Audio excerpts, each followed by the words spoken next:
warahmatullahi wabarakatuh. How are you today? My name is Sofwan and I will be your tutor for today.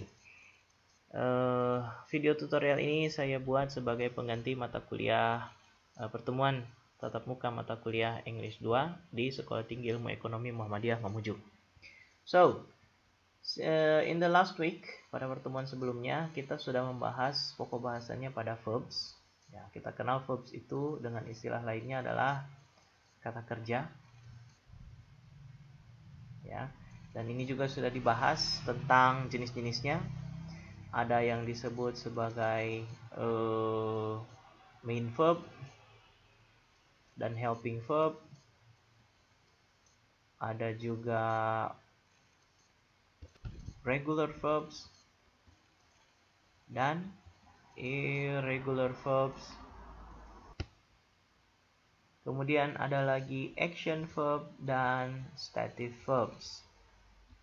Jenis-jenis verb ini sudah dijelaskan pada pertemuan sebelumnya. Main itu berarti kata kerja utama, helping kata kerja pembantu, regular berarti berdasarkan perubahan bentuknya, berubah secara biasa, kemudian irregular adalah yang tidak beraturan, kemudian action dan stative ini berdasarkan maknanya. Action verbs adalah kata kerja yang melambangkan aktivitas, ada pekerjaannya, bisa tampak dengan jelas prosesnya. Sementara stative verbs adalah kata kerja yang menunjukkan state of being atau keadaan sesuatu. Nah, pada kesempatan ini kita akan berfokus kepada perubahan bentuk kata kerja atau kita kenal dengan istilahnya conjugation. Bahasa Inggris itu dikenal dengan sifatnya sebagai bahasa yang flektif. Ya, perubahan bentuk katanya di bahasa Inggris itu flektif. Itu asalnya dari kata inflection, yaitu perubahan bentuk kata tanpa perubahan kelas kata. Nah, sementara itu, bahasa Indonesia, bahasa kita itu, dia adalah bahasa yang bersifat derivatif. Jadi, perubahan bentuk katanya itu bersifat derivatif, yaitu perubahan bentuk kata dengan perubahan makna atau perubahan kelas kata. Ya, contoh ilustrasinya seperti ini. Kalau di bahasa Indonesia kita kenal kata dasar makan. Ya, kata makan ini bisa diberi imbuhan me sehingga dia menjadi memakan. Nah, di sini kan terjadi perubahan bentuk ya. Ada perubahan bentuk dari kata makan jadi memakan. Di sini ada nambahin imbuhan me. Kemudian kata makan juga bisa, ini me ya awalan. Kata makan bisa ditambahi dengan akhiran an di belakangnya. Nanti hasilnya jadi makanan. Kemudian kata makan juga bisa ditambahi imbuhan pe di depannya. Jadi, pemakan. Bukan memakan ya. Pemakan. Kemudian kata makan juga bisa diberi imbuhan ter. Nantinya menjadi termakan. Nah, ada 4 hasil pembentukan kata dari kata makan sendiri. Perubahan bentuknya diberi imbuhan me jadi memakan, diberi akhiran an jadi makanan, diberi awalan pe jadi pemakan, dan diberi awalan ter jadi termakan. Coba kita periksa satu persatu. Memakan ini kelas katanya kata kerja atau sama dengan verba. Ya.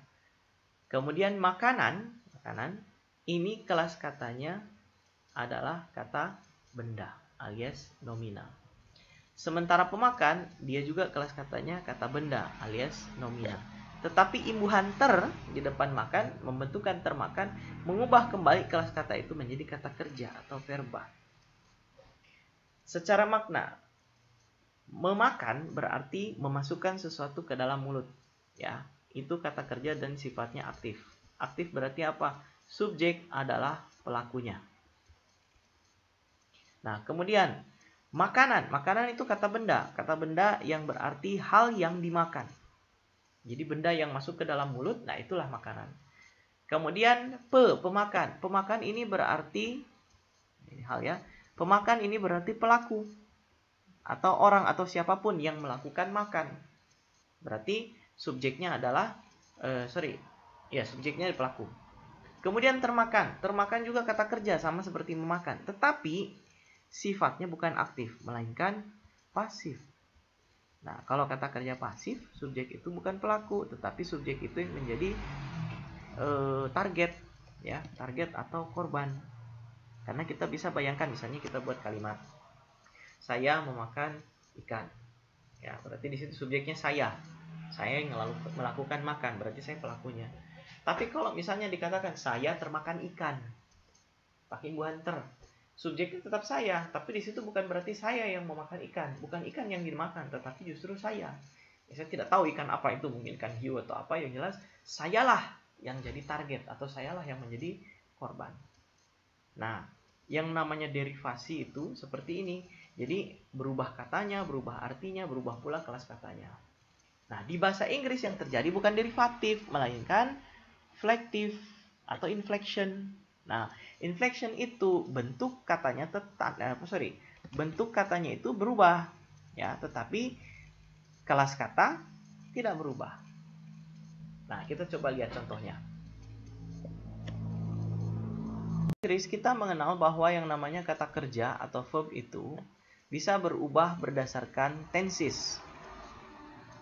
Ya, tentang tenses itu apa nanti kita kaji lagi lebih jauh di kesempatan yang lain. Yang jelas kita mau pelajari dulu tentang yang namanya perubahan kata kerja. Nah, kita perhatikan kalimat ini. Pertama, kita buat kalimat bunyinya seperti ini.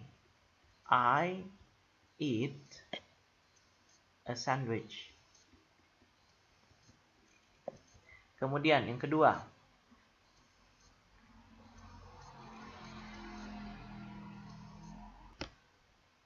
I am eating a sandwich. Kemudian yang ketiga, I have eaten a sandwich. Nah, kita punya 3 kalimat. Kemudian coba kita perhatikan kata eat, ya. 3 kalimat ini semuanya menggunakan kata kerja yang sama, yaitu to eat sebagai main verb. Tapi perhatikan bentuknya. Di kalimat A dia menggunakan bentuk it saja, ya. Kalimat B menggunakan it dengan akhiran ing. Kemudian kalimat C menggunakan it juga dengan akhiran en. Berarti di sini ada 3 bentuk kata. Yang pertama it biasa, ya. Kedua ada eating dan ketiga ada eaten. Adanya perbedaan bentuk kata kerja yang dipakai di sini, termasuk dengan perbedaan ini, ya, auxiliary verb yang dipakai, menjelaskan bahwa ketiga kalimat ini punya tenses yang berbeda. Kalimat A ini jenisnya simple present, present biasa. Kemudian yang ini adalah present continuous, ya. Continuous berarti ongoing, masih terjadi. Kemudian yang ketiga adalah present perfect. Present perfect. Perfect berarti telah selesai. Nah, tapi kalau kita perhatikan, ya ini kan tensesnya berbeda, berarti makna gramatikalnya seluruh kalimat ini mengungkapkan pekerjaan yang waktunya berbeda-beda. Present tense simple menyatakan bahwa yang pertama, ya, I ate a sandwich berarti dia merupakan kebiasaan, ya, karena simple present itu menyatakan hal yang biasa terjadi atau rutinitas atau hal yang merupakan kebiasaan. Kemudian kalimat kedua adalah eating. Eating itu berarti present continuous, berarti yang saat ini sedang terjadi. Ketiga, have eaten, yang tensesnya present perfect, itu berarti kata kerjanya sudah selesai atau perbuatannya sudah terjadi. Ya, masalah sudah itu pengertiannya pas atau gimana, nanti kita bahas lebih lanjut. Yang jelas kita perhatikan dulu di sini. Tadi dikatakan bahwa yang namanya conjugation, ya, conjugation itu adalah ciri dari yang namanya inflection atau perubahan bentuk kata kerja. Bentuknya berubah, eat, eating, eaten, tetapi artinya tidak berubah, sama-sama makan, ya. Kata ini diartikan sebagai makan, ini pun makan, yang ini pun makan. Selain itu, berubah tidak kata kelas katanya? Tidak. Yang ini verb, ini pun verb, yang ini pun verb. Nah, ini yang disebut dengan inflection atau perubahan bentuk kata kerja tanpa perubahan kelas kata dan tanpa perubahan makna.